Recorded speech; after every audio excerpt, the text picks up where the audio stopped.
We are Renaissance.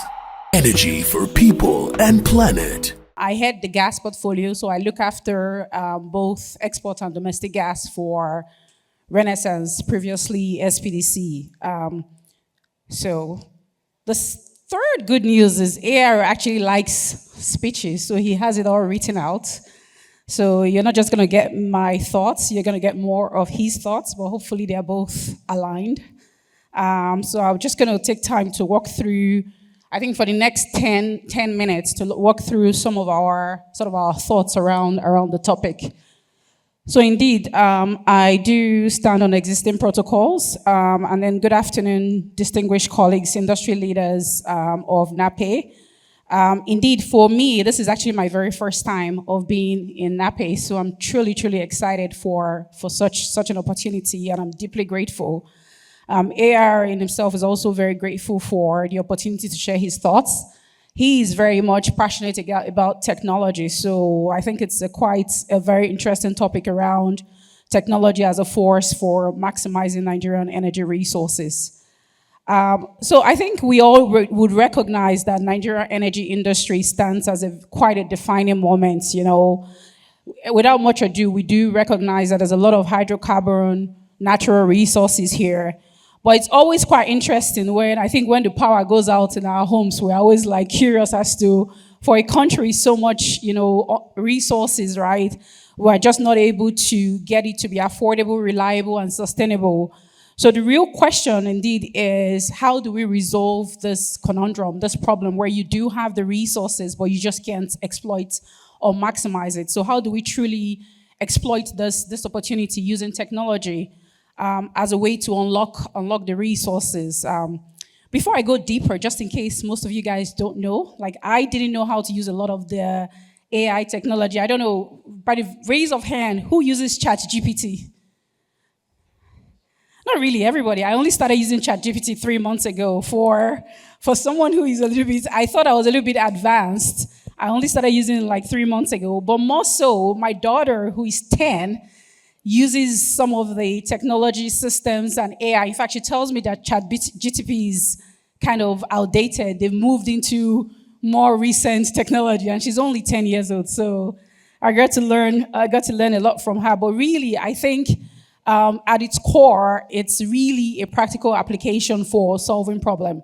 A couple of months ago, my sister and I, we traveled to Switzerland, and before we got there, my sister put all our schedule in ChatGPT, and it comes out with a whole program of events, exactly what you're going to do, where you're going to have dinner, where you're going to. The only thing is that my sister put our age. So by the time she put our age, ChatGPT was a bit kind and felt, okay, for your age, for ladies in your 40s, you probably don't want to go mountain climbing, So I felt bad about that because for me, I'm a runner. I run marathons, so I wanted to do something a little bit more hardcore. But she was like, ladies in their 40s who want a bit of a gentle holiday. So we had it quite simple. But indeed, I think it's a force multiplier in its roots.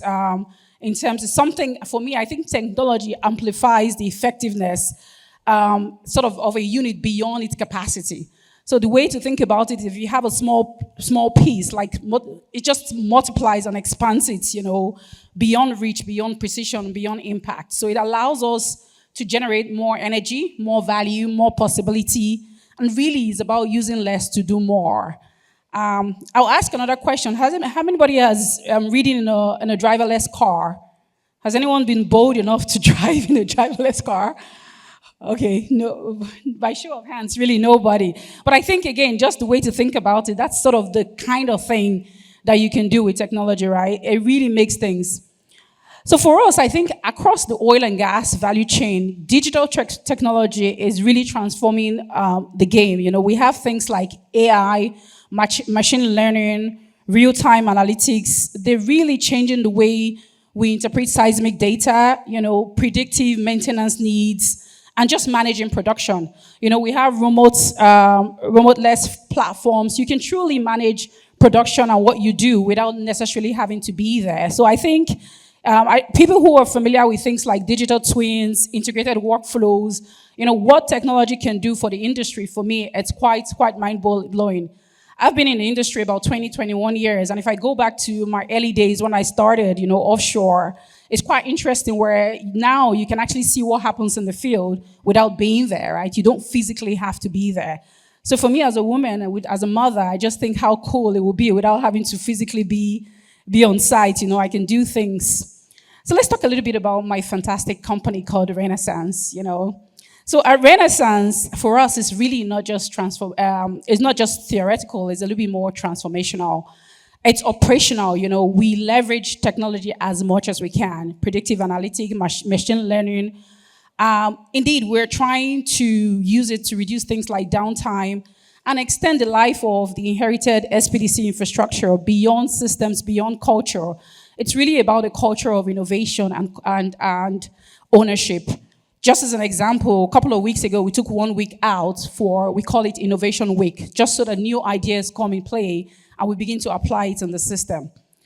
So through initiatives like our AI Center of Excellence, Do-It-Yourself Innovation Platform, and as I mentioned, our Innovation Week, we are really embedding the intelligence on how we work and how data is not just information, but it's empowerment. Our teams use it to anticipate challenges, innovate solutions, and really create a new pathway for value. For me, one of my biggest problems in my portfolio, I had a domestic gas portfolio. Just to give you a context of it, we have 17 TCF of gas for Renaissance JV. Currently, our domestic gas production is only about 200 million SCOF, right? And we have the idea of growing to about 1 BCF by 2030. How we get from 200 to 1 BCF in the next 6 years, when you have 17 TCF on the ground, it's only through application of technology. As you all know in Nigeria, where the infrastructure lies, sometimes is not exactly where the subsurface gas exists, right? And how you truly bring it together, given some of the constraints like the gas prices, becomes quite important, right? So how can you do things more efficiently and add more value using the systems we have? So for us, it's really, we see energy as stewardship. The task is not to extract, but more to elevate, to convert those resources into resilience, to opportunity, and for me, most importantly, into prosperity. I know a couple of us lived abroad. I schooled in the UK. I went to Cambridge, but I had to come back to Nigeria because it's a bit appalling for you to spend a lot of your intellectual capacity, but also your energy in countries where, no offense to our neighbors and our friends, but I think the need in Africa is huge. And I think the call for us to do something different, it's big. And really, for me, it's a story of resilience, of reinvention. How do you do operational turnaround into digital transformation and really proving that indigenous companies like Renaissance can lead the African energy transformation? Through this journey, Renaissance in particular, we have sort of reclaimed Nigerian production momentum. I know the number says 200, but right now I think we're doing about 240,000 barrels. And by very soon, we're going to hit 2 BCF of gas. For me, that's just transformational. And the ambition is not to stop here. The ambition is by 2030, we're going to get to 500. And as I mentioned, domestic gas is going to get to 1 BCF. And for us, it's not really about volume alone. It's more around value for the economy, value for the people, but more importantly, value for the planet. So as we say, it's energy for the people and energy for the planet. Before I round up, just a few more points. I think on Renaissance, our ambition is anchored on 4 points and 4 key pillars. One, it's about optimizing existing assets. You have to use what you have, right? Next is about how do you develop the undeveloped field to add to your growth potential. But also you want to strengthen your infrastructure, right, and reliability. And more importantly, you want to build very strategic partnership. As we live through our core value, we call it CRIPS. I hope you've heard of it. It's collaboration, respect, integrity, performance, and safety. These are not just slogans. They are the compass, how we guide, how we act, how we lead, and how we deliver courage and purpose. For us, technology is a true multiplier. It's beyond operational efficiency, I've heard, and we're really deploying a lot of advanced tools and advanced systems for sustainability, innovation, and intentionality. All right, so just more yet on technology, on the purpose, I think most importantly, as I mentioned, we must bridge the gap for inclusion. There's no use that a few people are living way above some very exorbitant lifestyle. Meanwhile, an average man cannot even power his gas cooker or power his house for his kids to either have breakfast or go to school in the morning. So I think how we use technology to bridge inclusion is very important. As I speak to you, 80 million Nigerians still lack reliable electricity. That's 1/3 of our population living below the energy line. The challenge for us is to really rethink how we deliver energy. You know, there are things like modular gas to power, smart grid, decentralized system, but their success truly depends on us in this room, the producers, and also, of course, all the enablers to ensure that we secure oil and gas as a foundational enabler. Technology in its sense, I think what I'm trying to say and what I've been trying to say for, I don't know how long I've been speaking, but really it's more than a tool. It's a bridge to inclusion, resilience, and shared prosperity. To conclude, let us reflect on a deeper truth. Technology is not an end, in an expression of human imagination and courage.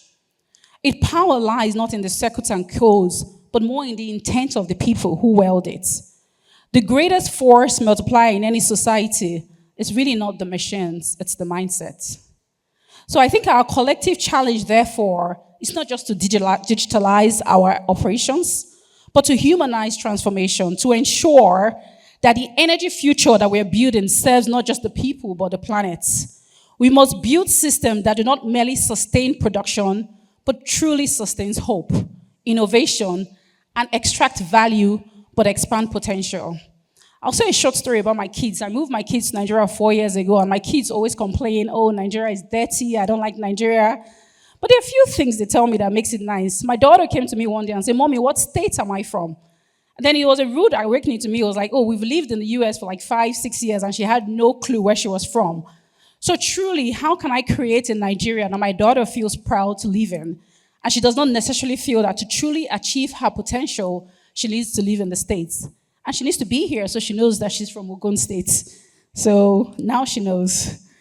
We must reimagine the future of energy as a moral contract, a commitment to progress, uplifting community, preserving nature, and empowering generations yet unborn. My kids are Generation Alpha. I wonder what the next generation is going to be called, but I can imagine me feeling very proud. You know, as I said, I'm in my 40s, I've worked 20-something years, but in 20 years' time, I hope that what we do today, by virtue of being here together, truly drives the change that we're looking for. So as a generation, let's redefine energy leadership in Africa, the generation that dares to innovate, to collaborate, and believes that the technology is just not a force for productivity, but for prosperity and progress. Let's build it together. Thank you. We are Renaissance. Energy for people and planet.